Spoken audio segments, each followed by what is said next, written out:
Take a trip with us to Nilbog. Just promise not to drink the goo. Oh my God! If you get sucked into the Matrix, we will sing the phone for you. Do you believe in fate? But every movie has a plot hole, and every hole gets filled somehow with whiskey, wine, or blue milk. Just don't cut me off right now. We're the Plotaholics, a breakfast club of two. We're the Plotaholics, ripping plots apart for you. Yeah, well, that's just like your opinion, man. Hey everybody, welcome to a very special episode of the Plotaholics. I am one half of the Plotaholics, Shane Wilson. You'll hear from Bryan in just a little bit. This is, like I said, a very special bonus episode. As part of our Halloween programming, we are very proud to bring you the first in what we hope to be a long series of Plotaholics interviews with some of the creators and creatives that bring us the movies that we like to watch and discuss so fervently. This week, we talked to Alyssa Kempinski, star of The Velocipastor. That's right, The Velocipastor. Half Velociraptor, half Catholic priest. From IMDb, the synopsis for you. After losing his parents, a priest travels to China, where he inherits a mysterious ability that allows him to turn into a dinosaur. At first horrified by this new power, a hooker convinces him to use it to fight crime and ninjas. Directed by Brendan Steer and also written by Brendan Steer, The Velocipastor stars Alyssa Kempinski, Greg Cohen, Aurelia Voltaire, and a slew of other folks. The Velocipastor, Bryan and I both loved it. It is incredibly entertaining. It is completely self-aware of the kind of movie that it is.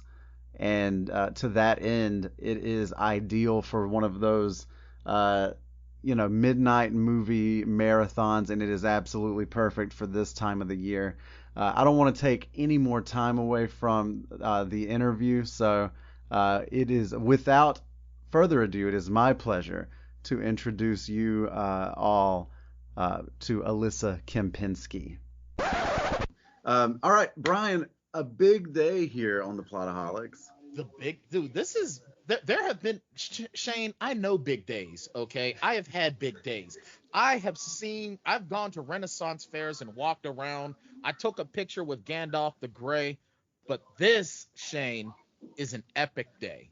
It is. We are joined today by the star of The Velocipastor. Oh man. Alyssa Kempinski, welcome to the Plotaholics. Hi guys, thank you for having me. Something you may not know about Alyssa, if you're just joining us, is that she is a closet Vampire Diaries fan who is clearly... My goodness, just right in with the deep stuff. Wow. Who is also clearly just hanging out at a coffee shop somewhere. No, I'll do you one better. I am in a rehearsal studio in Midtown Manhattan, and I think there's definitely a group of people with children very close by. I'm not sure what they're up to. I'm sure Hadestown is rehearsing upstairs. It's a bustling place. Definitely, this interview won't have fire alarms in it, but I did have an interview that did have fire alarms in it. Well, I don't know. All those kids running around, you never know what they're going to get into. That's true. That's so true. And that's awesome, because I've never even been to like New York City, so like only bit of Manhattan I've ever seen is like on TV when I watch Blue Bloods or something. Oh man. I've been to New York once, and I was too young to really appreciate it. I was in college, but I wasn't in the fun part of college yet. Mhm.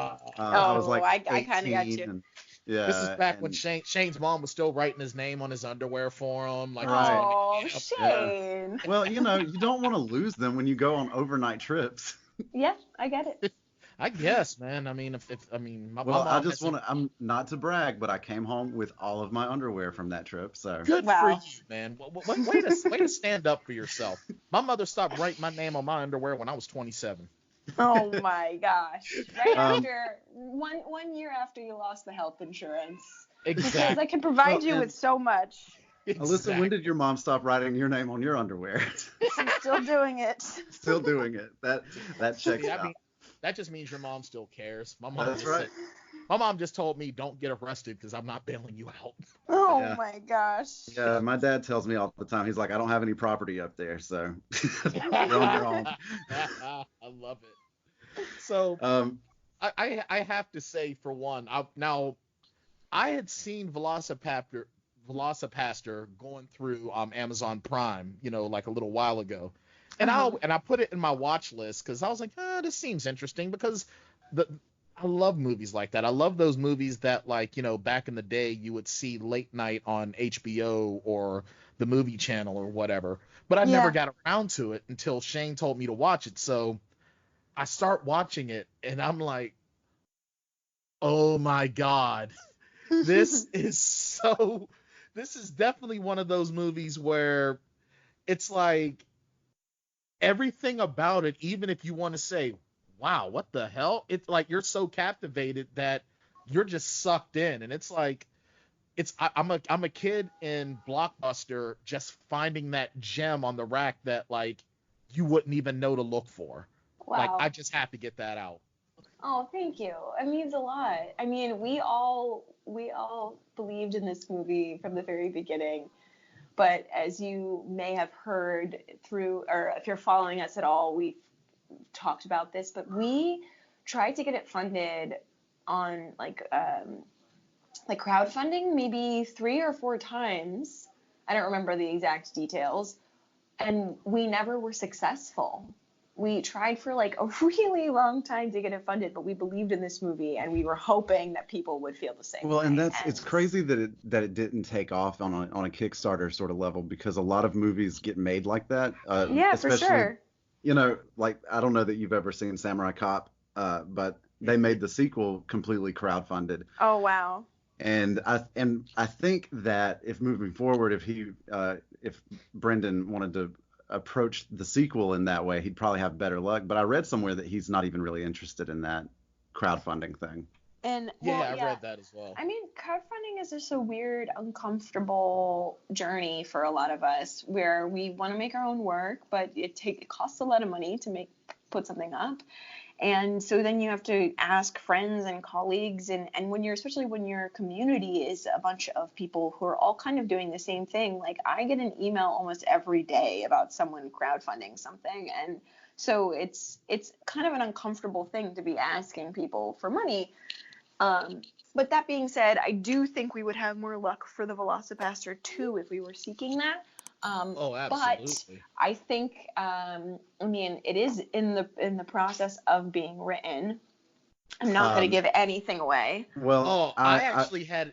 Oh, sorry. Go ahead, no, Shane. I Go was ahead. gonna say Brian came up with an excellent premise for a sequel, or maybe not even a sequel, but a later down the line Velocipaster sequel. Wow, Yep. wow. Um, Give it to me. so yeah, if you can Rab take it to Brendan, it'll be good. Okay. Rabadactyl versus Velocipastor. Wow, Rabadactyl. Yeah, Oh, a rabbi catches the claw of a pterodactyl, and he now becomes a pterodactyl, oh and my he and the God. Velocipastor now battle. Now it's almost like a King Kong versus Godzilla thing. Right, A Yeah, Rabadactyl but versus Velocipastor. wow, but intersectional with religion. Wow. right. Wow, Exactly. wow. When Exactly. we were trying to come up with other So names the other ridiculous. night, and when he said Rabadactyl, I lost my mind. The Rabidactyl versus the Velocipastor. Matter of fact, you guys could like come up with your own cinematic universe for that. The clergy dinosaur series. Yeah, the puns are about bountiful when it Yes, for comes sure. Oh, to man.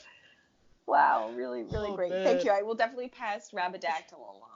Um, so Oh, I wanted to ask how you end up in this movie. I know you've worked with Brendan before, Hmm. but when he comes to you with this premise, and I assume that's how it went down. How did he sell it to you, and how quickly did you just say, yeah, I definitely want to do that? Honestly, I mean, I think so. Brendan and I know each other because we were all scrappy, young, film loving kids in New York City who just kind of built community with either classmates and then friends of friends and whatnot. And so I had, through like a friend that I made through a very long line of other friends that I had from college, um, I met Brendan because he needed a character for this movie, and it just worked out that I could do it. A movie called Animosity. It was his first feature, and after that, we just had a really good working relationship. And so he would, like, I made jokes actually about the relationship that we had because he would like send me these bizarre questions at the most bizarre times. Like I'll never forget. It was like 1 o'clock in the morning, and he was like, "Alyssa, can you dance ballet? And how about a Russian accent? And like all these things." And I was like, "What are you working on? Right. Where does this question come from?" He sounds like a mad scientist in some He can ways. be definitely a mad scientist, that and a almost dear, sounds like dear friend. you had the same relationship with him that Shane and I have, because I would just Yeah, message him at random and go, "Hey Shane, what do you think about this?" And it's like, where did that even come from? exactly, exactly. And so he had come to me with so many bizarre but wonderful ideas that I learned not to come at them with judgment, and I trusted his artistry. And so when he came at me with Carol, the hooker doctor lawyer who would then fall in love with a dinosaur priest, I was unsurprised and open to the possibilities for sure. So are there a lot of other crazy ideas that he's come to you with that he hasn't ultimately pursued, or some of those things just kind of on the back burner, or Yeah, I mean, oh gosh, there was this one movie that we really wanted to make, and it didn't end up coming through. But gosh, and it's still up on IMDb, strangely enough. But we got pretty close to making this movie about a bunch of like the world ends in an unspecified way, and we just happen to be a bunch of teenagers in this high school. But it gets kind of like The Warriors because people end up getting into these like tribes, and Oh, and so you're like in a school system, and like I remember the bad students were the ones who killed the teachers and wore all their clothes, and everyone was just trying to run away from them. oh my um God, you guys and have it to was do like, that. yeah, yeah, that it's sounds a pretty it's a good. really fucking cool movie. I just feel like I'm too old to play high school now, so maybe. Oh, please. I was telling Shane, you make me feel old when I was, doing my research. I'm like, am I going to be older than everyone we talk to? Because that's just, it's like it feels like the other day I was the kid among everyone. Now I'm the old guy. Yeah, I mean that's life, isn't it? I Yeah. feel that way too. But then I'm in New York, and I've been here for in New York for 10 years now, Oh, and wow. I look at these fresh faces coming in, and I'm like, here I am thinking I'm the cat's pajamas. I literally just said that, and That's good. I like that. and then we've got these 18-year-olds. I mean, especially in the industry when you're like auditioning for big stuff, it's a lot of like agency models that they get coaches for, and Mm. then like me. Come Um, on.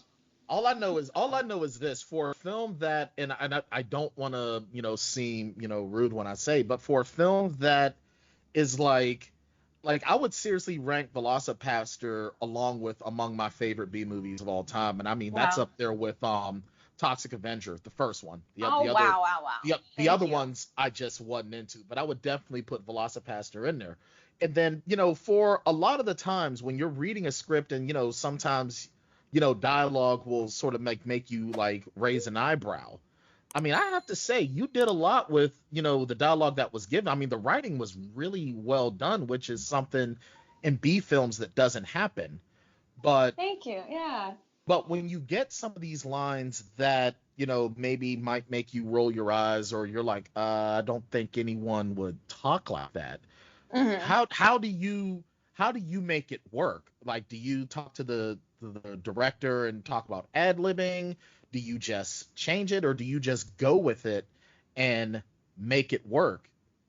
I mean, I think on most productions, I did a short film like 2 weeks ago, and there was one line that I just couldn't get right. And then I eventually went to the director and I was like, I just don't know how to naturally say that. And she was like, well, it's important for us to say it, so like find a way. And we made that work. But it is, I mean, when you're working with a director, it's about a constant like back and forth in a process, because otherwise it's not going to be authentic if it's just if I'm just repeating what they want me to do, then that's not coming from me truthfully, and if I don't believe in it, then it's not going to come out of me truthfully. But with Brendan, we were lucky enough to actually have a rehearsal process with me and Greg, so actually some of the dialogue was built out of improvs that we had. So I mean, and also like with this particular film, because Greg and I consider ourselves serious actors, and here we are in this very ridiculous movie. I mean, serious with like a wink and a nod, but like, Right. but this is a ridiculous movie, and so we had a lot of conversations about what that meant to be like an intentionally bad actor in a movie, and so we talked about like almost playing two characters, playing the actor, playing Carol, and then also playing Carol. Right. If that makes sense. That makes makes sense a for lot of sure. sense. That makes a lot of sense. Yeah. So we were very aware of like how ridiculous some of the lines were, and loved that. We leaned into that, if anything.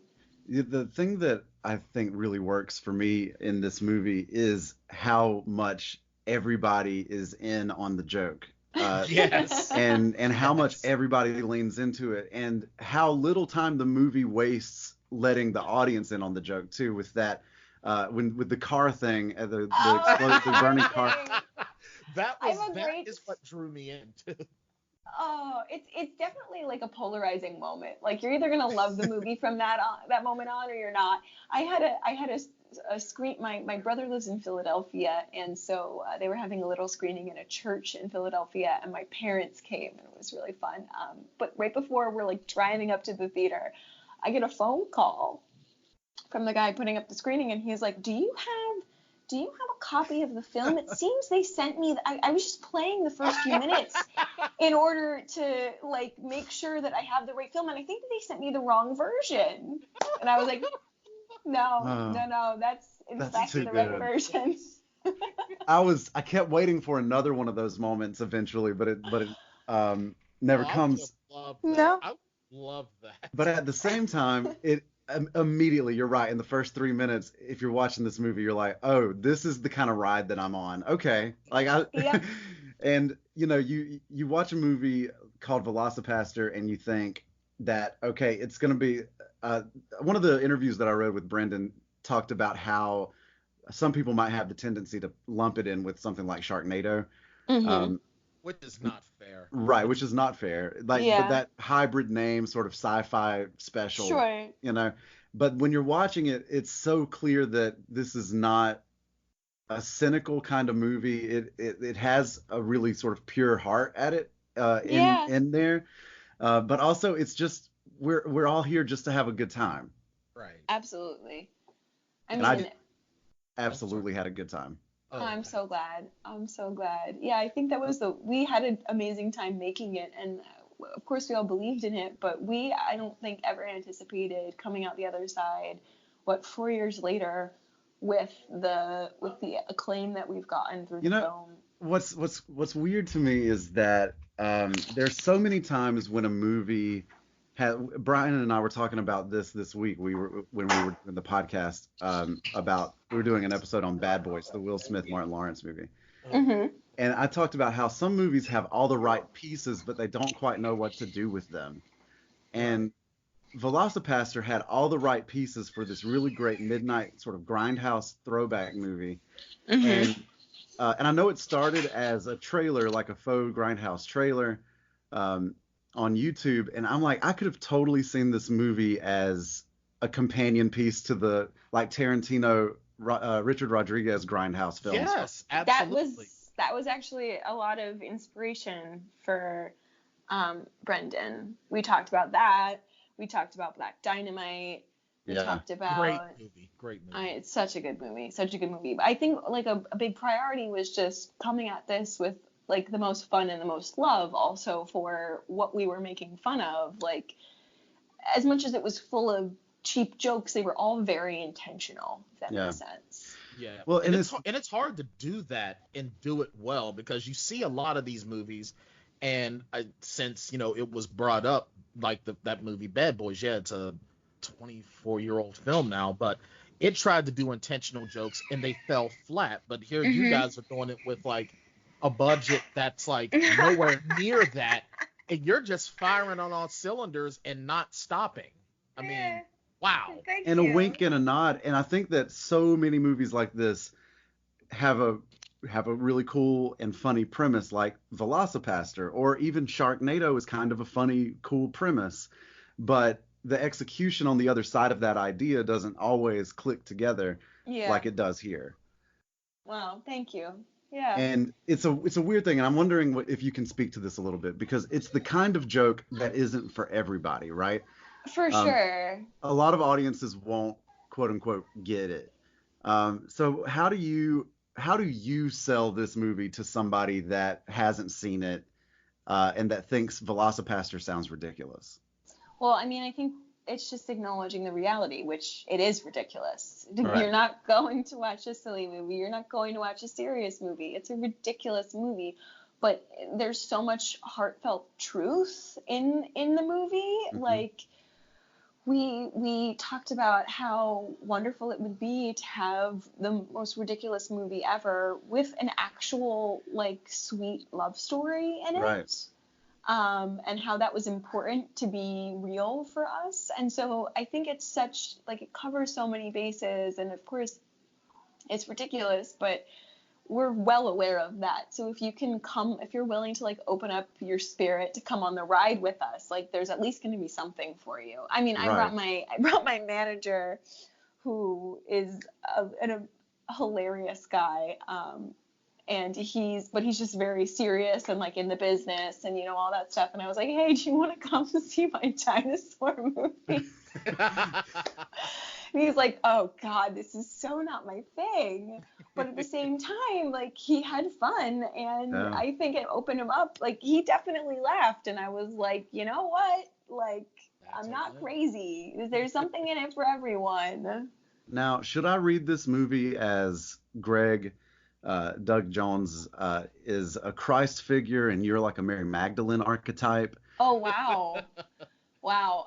I don't know. I'm actually, like, as much as I grew up in the Catholic Church, I can't say I know enough about, like, biblical literature to know if that's a true comparison or not. Well, there aren't any disciples. Well, I guess there are disciples, but they're all They're just ninjas on and the they wrong follow side. somebody else. Yeah. Oh Yeah, they my do God. follow- The ninjas. Oh God, the ninjas. The Oh ninjas. God, can I just say, how fun was it to do the fight choreography for that climax? How fun was that? Oh, it's my favorite part. The fight choreography is my favorite part. If I was like more motivated to do, I don't know, exercise, maybe I would be a stunt woman. But because I just love that stuff so much. I also just feel like I have like spaghetti arms and legs, so like it's not really that believable, even if I do.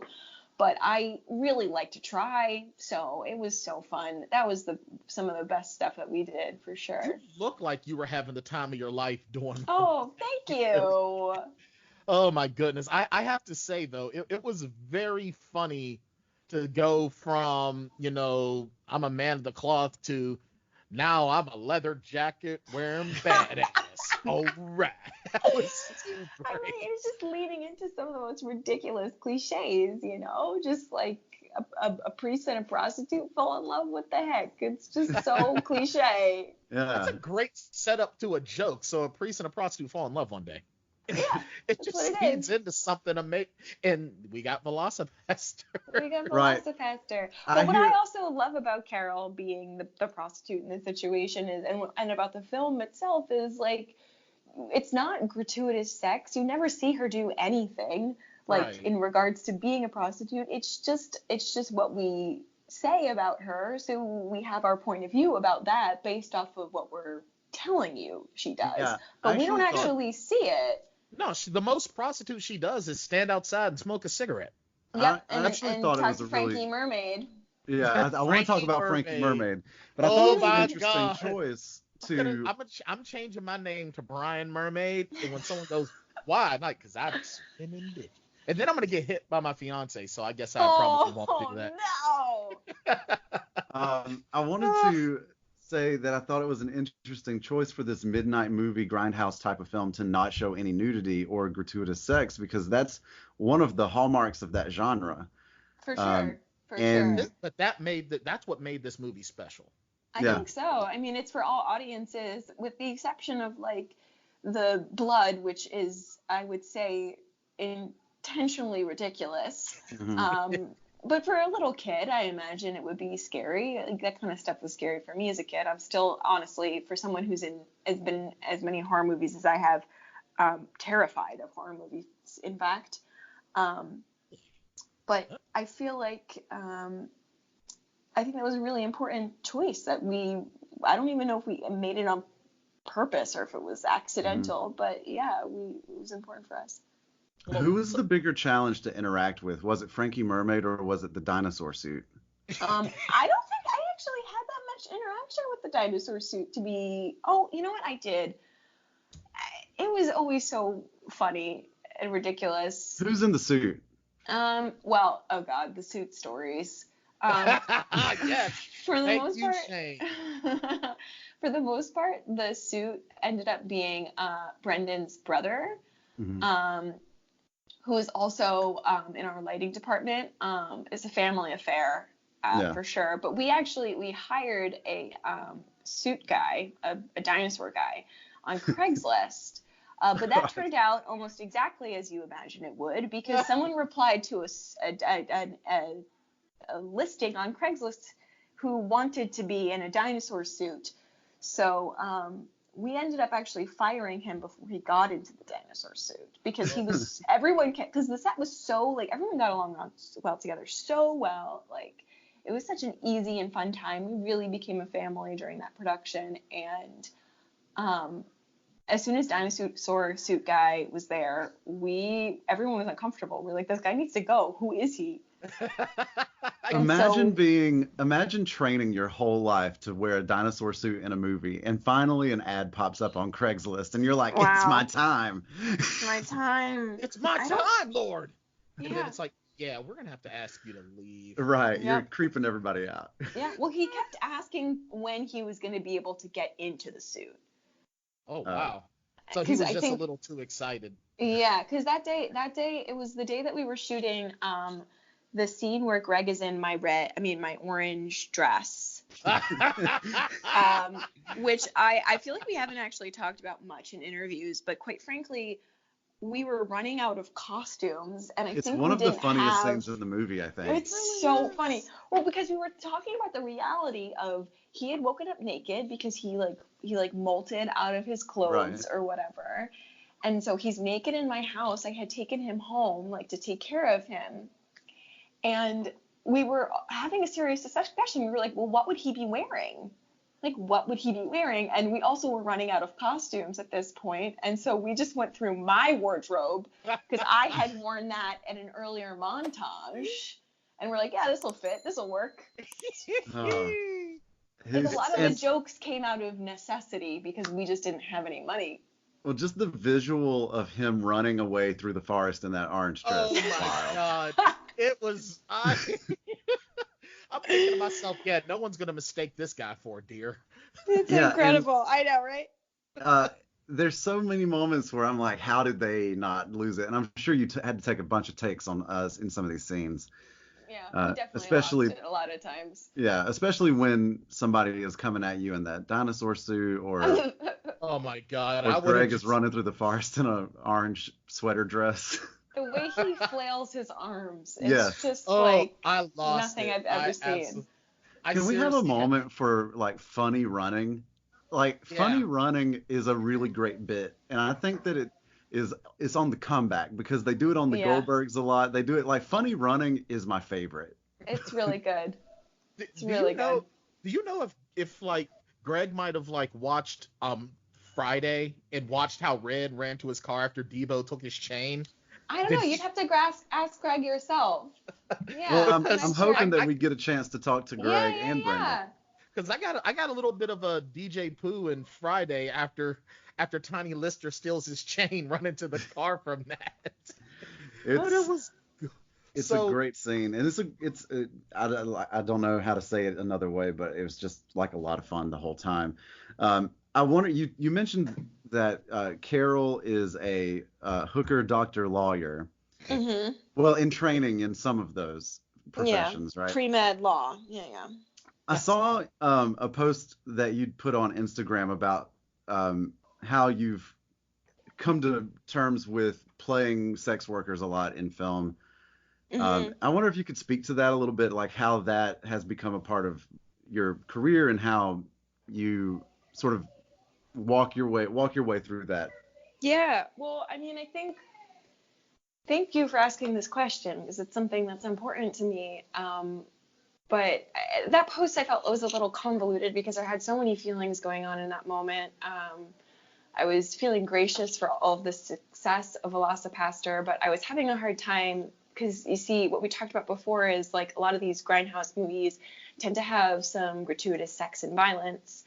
And so I was noticing that some of the fan base that we're receiving from this movie, as much as I'm grateful for the attention and grateful for like the all the things that are happening in regards to the positivity around the movie, I was noticing that there's quite a bit of our fan base that was expecting that of us and of me as the one female essentially in this movie. And I was getting unsolicited dick pics and stuff like Oh. that. And it also doesn't help to my credit that like my history in this industry, I've played a lot of sex workers. For some reason, this just happens to be my type. And so that coupled with feeling excited about a project, but also feeling a little bit of like, what do I do here? Um, Right. because like we have quite a few fans who I found and felt like didn't necessarily know how to talk to women because they maybe didn't like women because they were watching movies that didn't like women. And Right. so it's an interesting thing to cross because you don't want to be isolating your people who support you, but at the same time you don't by speaking out and saying like, well, screw you for treating me that way. Right. Yeah, you want to use it as an opportunity and a platform. And I remember when we were doing our screenings in New York, the man interviewing us after the Q&A after the screening asked me if I had watched other grindhouse movies about prostitutes as an inspiration, and being kind of upset by that because we were not really anything like any of those movies. Hmm. And so what I said to him is I didn't do research on grindhouse prostitutes because those weren't real women, but Carol's a real woman who had a job, and her job was to be a sex worker in order to pay for her education, as many truthful and real sex workers are. Right. They have other ambitions and goals, and that's why they're doing what they do, or maybe they love what they do and they know that it's a service, just like any other job. And so like I'm lucky that my beliefs line up with the characters that I play, but at the same time, it's sometimes a tricky situation to find yourself talking to find yourself as almost like a moment of a poster like I feel like a poster child and wish I have to speak about sex workers. Does that make sense? I don't know if I'm making sense. No, it makes perfect sense, because it gets to a point, and it says a lot about our society, that we still have males that sort of have this expectation toward women without this mindset of, hey, this woman is a human being, and I should have a lot more respect.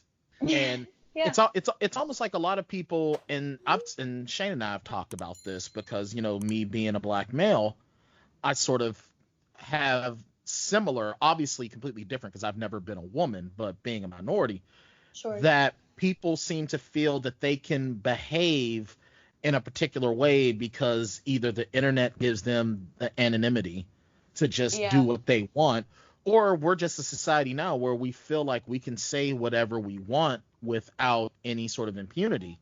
And when someone is either offended or upset by it, oh, it's their fault. I'm not the bad guy.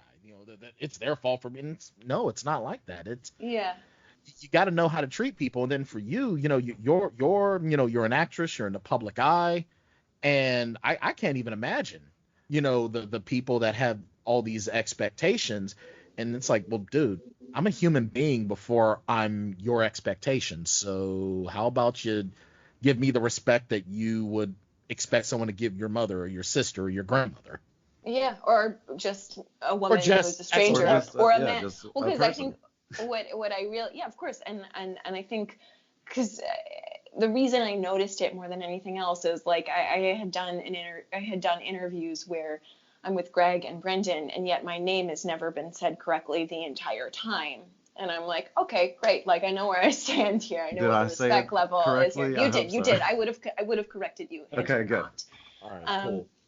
No, you guys are great. But it's just definitely been a learning moment, and a weird place to sit in. And I think on what you were just saying, it's hard, like this idea of what is it, saying whatever you want, and then thinking that the person is sensitive. But it's like, what comes with saying what you want is the acknowledgement that that's going to come with the you are responsible for what comes of that. Right. If you want to speak in any way you want to speak, that's fine, go ahead, but just, you have to know that it has repercussions. Exactly. I wanted to say, very well put, obviously. I thought that your initial post was also really well written. Absolutely. But first, thanks for taking a chance on two random dudes on the internet after getting all these unsolicited dick pics. Really. Oh my goodness. I hate to be a woman on the internet nowadays. Yeah. Gosh. And what I have to say, I heard of a woman who was using it to her advantage, and this is what, if anyone is going to ever do anything like that to me again, consider yourself warned. I'm going to. She says, Venmo me $20, or I put all of your information on my public posts. Nice. I like that. That is oh great. My God, that is great. So ridiculous. Anyway, sorry. That's fine. I wanted to piggyback on something that Bryan was saying, and that's just that the Plotaholics have come out squarely against the toxicity of a lot of male fans in a lot of these arenas and fandoms. It's a shame, I think, that the internet makes it so hard to ignore those toxic voices, and I think it's really easy to get kind of swept up in the negativity sometimes from those places. But I just wanted you to know that there are a lot of people out there that think that you're great, and that are not going to send you dick pics. Thank you. I appreciate it. And I appreciate you even asking me that question and bringing it part of our conversation, because it's really important to me and important to talk about, I think. I think so too. Well, that was one of the first things that I know I wanted to talk with you about. And, I mentioned it to Shane, and we're on the same page about it, because it is important to talk about in this day and age, especially with, the social climate that we're in. So yeah. I guess my question for you in that is, because your earliest credit is 2010. Here we are on the cusp of 2020. Holy Have crap! things Been working improved? for. Yeah, you've been working for 10 years. Look at you. Oh yeah. I'm aging Have myself by saying Bryan is doing that. That's all right. Please still cast me for college students. But I would say, how for you as a woman in the industry, has things improved from how things were in 2010 to now? Are they worse or? I mean, it's definitely the conversations have changed, and I'm only speaking to my limited experience because I maybe have been working in the industry for 10 years or whatever, but I've also only been working in my pocket of the industry. For many of those years, it was a lot of like indie films and Brendan's work, the work of Brendan being included in that. And only recently have I started like actually getting involved in the more like commercial film industry in terms of like TV and like bigger films. And so I can only speak to my experience on a more like local level, but I think that the conversations just seem to be opening up. People are more apt to talk about the elephants in the room. In terms of, and when it comes to casting, it's been in terms of course, feminism, but also in terms of diversity. Like it's a constant and important conversation that we're having. It's like, how many TV shows with like 2 white leads can we have? Right. And so it's definitely changing. But with any change, there's an adjustment period. So I feel like the industry has been going through that lately for sure. I mean, with Harvey Weinstein, all that kind of stuff, like. Yeah. Gosh, it's funny, when all that happened, I was surprised that it was news, because I had felt like I had already known that Harvey Weinstein was a creep. Like it was in the air. Like people talked about that stuff. Oh, I feel like that about a lot of the allegations that would finally come to light, like the Louis C.K. thing, and we were talking about Danny Masterson before we called you. Like, well, these what's are the people. happened with Danny Masterson? I don't know anything about Danny Masterson. Basically, from that 70s show, right? Yeah, he had a show with Ashton Kutcher on Netflix called The Ranch, and he was fired from the show because there were a lot of rape allegations coming out. And if I recall correctly, Shane, please correct me, is that a lot of it too involved the Church of Scientology, which he's a member, and how they had actually been covering it up. God, wait, hold on, guys. Do you want to have a 3-hour longer interview? Because I have like a very morbid obsession with Scientology. I am not a Scientologist. I'm not interested in becoming a Scientologist, but God, I am so fascinated by this cult. We can absolutely talk about it. It might get cut out of the eventual interview, but we can absolutely talk about it. We can talk as much as you want to talk. I'm not seeing Fuel until way later, so. I do have to actually scoot soon. Yeah, of course. But God, that is so interesting. I'm gonna look up that. I'm gonna look up so much about that. Wow. I mean, I'm talking about interesting about the Scientology part. I'm also devastated to hear that he's involved in horrible things and that horrible things have happened to someone. My God. But wow. Yeah. Sorry that crazy. I'm excited that the Plotaholics could break like 5-year-old news for you though. You know, like. Oh, Shane. Oh, Shade. Throwing some shade. That's what I like to call redhead shade right there. It'll get you every time. That's very funny. Yeah, because you never see it coming. That's right. I wanted to ask you a little bit, and we did this off air, but I wanted to ask you to talk a little bit to your involvement in the High Fidelity Hulu series. Woo! Oh, yeah. Woo woo. Or is it Hulu or is it? Yeah, it's Hulu. It was originally Disney Plus, and then it got bought by Hulu instead because they were like, wait, this isn't a PG show. Well, and also because Disney now owns Hulu, they can put some of their more risque things over there. Yeah. There was a little debate in the beginning of the production, but yeah, I did one day at the show, on the show, and it was incredible. The actors that I got to work with were like remarkable, and I feel like I actually do have to speak on the whole production team altogether. It was a really, really incredible team to work with, and of all my experiences, Zoe definitely was making diversity at the foreground of importance, and so that crew, everyone was incredible and from all different walks of life and all different aspects of the community, and it was just a really, really great set to work on. I'm sad that I only got to do one day, of course. You can always have me back, guys. I'm free. I'm available. Being on a show like High Fidelity, which, as we've mentioned, is really all about music. Alyssa, you're a little bit of a musician yourself. Oh gosh! Wow, you actually looked at my stuff. We researched.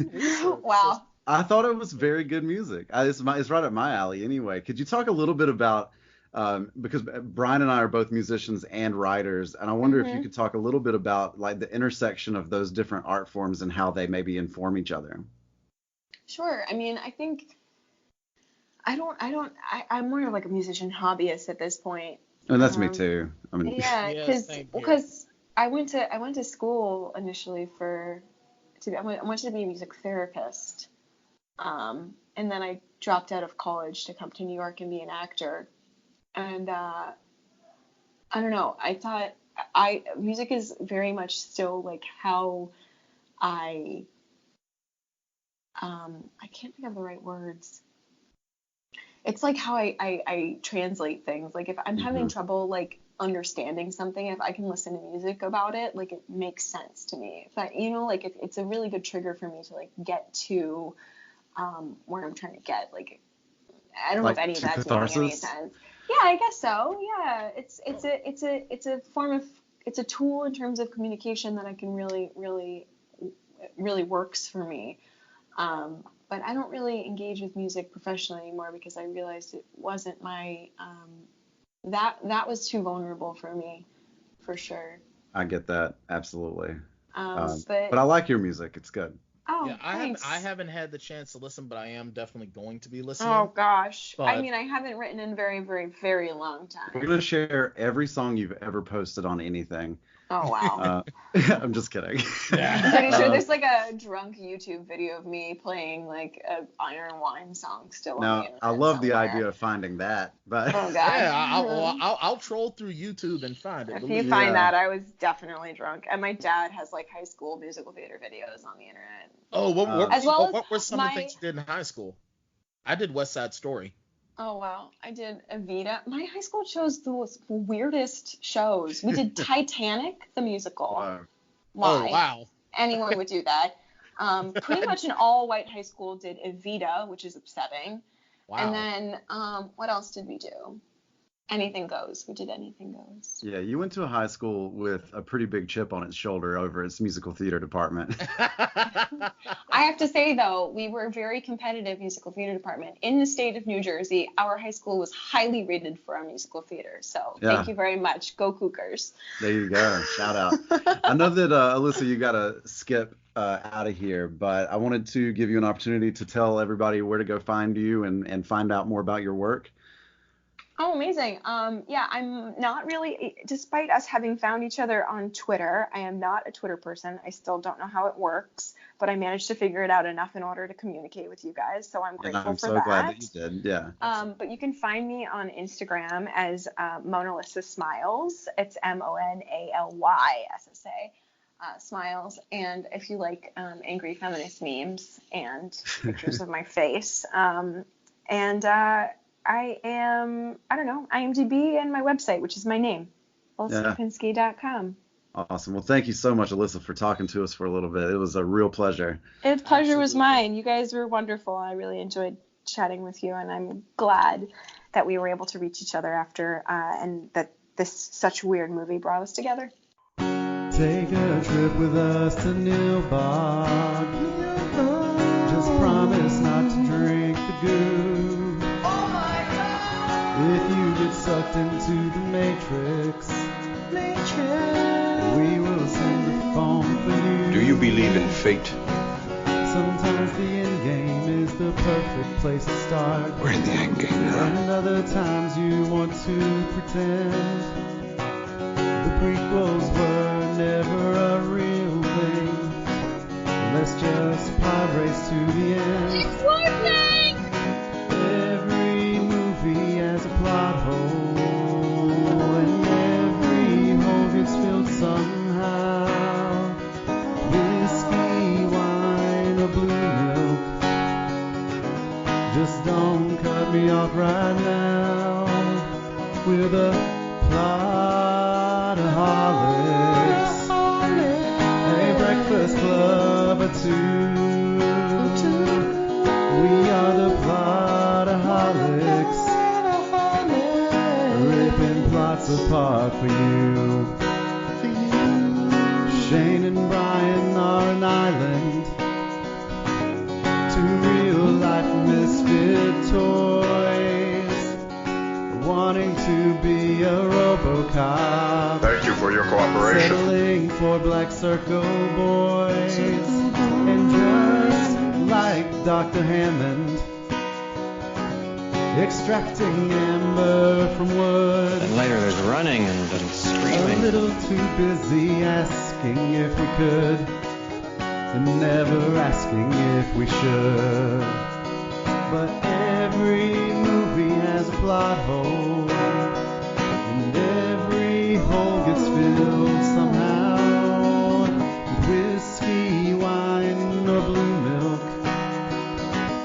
Just don't cut me off right now. We're the Plotaholics, a breakfast club of two. We're the Plotaholics, ripping plots apart for you. Yeah, well, that's just like your opinion, man.